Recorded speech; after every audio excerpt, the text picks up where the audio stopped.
Second Chronicles, 1st to 2nd chapter. The Lord makes Solomon wise. King Solomon, the son of David, was now in complete control of his kingdom, because the Lord God has blessed him and made him a powerful king.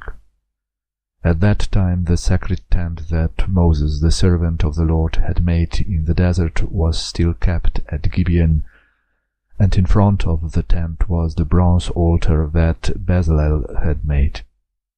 One day Solomon told the people of Israel, the army commanders, the officials, and the family leaders to go with him to the place of worship at Gibeon, even though his father King David had already moved the sacred chest from Kiriath-Jearim to the tent that he had set up for it in Jerusalem. Solomon and the others went to Gibeon to worship the Lord, and there at the bronze altar Solomon offered 1,000 animals as sacrifices to please the Lord. God appeared to Solomon that night in a dream and said, "Solomon, ask for anything you want, and I will give it to you." Solomon answered, "Lord God, you were always loyal to me, to my father David, and now you have made me king of Israel. I am supposed to rule these people, but there are as many of them as there are specks of dust on the ground.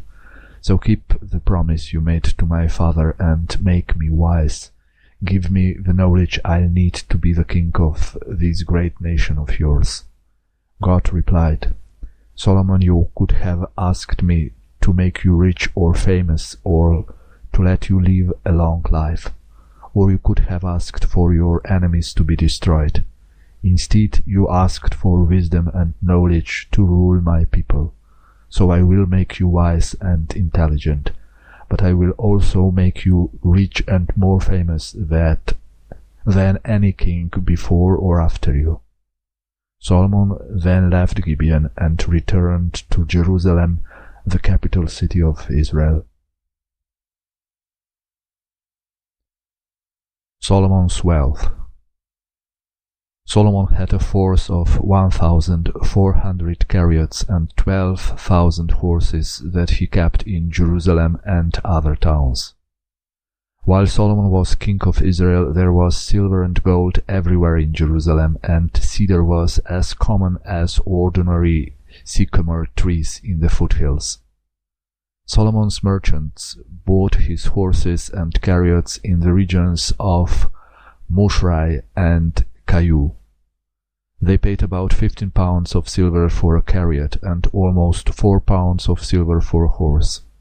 They also sold horses and chariots to the Hittite and Syrian kings.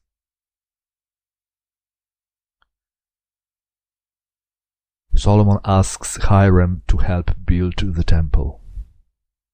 Solomon decided to build a temple where the Lord would be worshipped, and also to build a palace for himself. He assigned 70,000 men to carry building supplies and 80,000 to cut stone from the hills. And he chose 3,600 men to supervise the workers. Solomon sent the following message to King Hiram of Tyre. "Years ago, when my father David was building his palace, you supplied him with cedar logs. Now will you send me some supplies? I am building a temple where the Lord my God will be worshipped.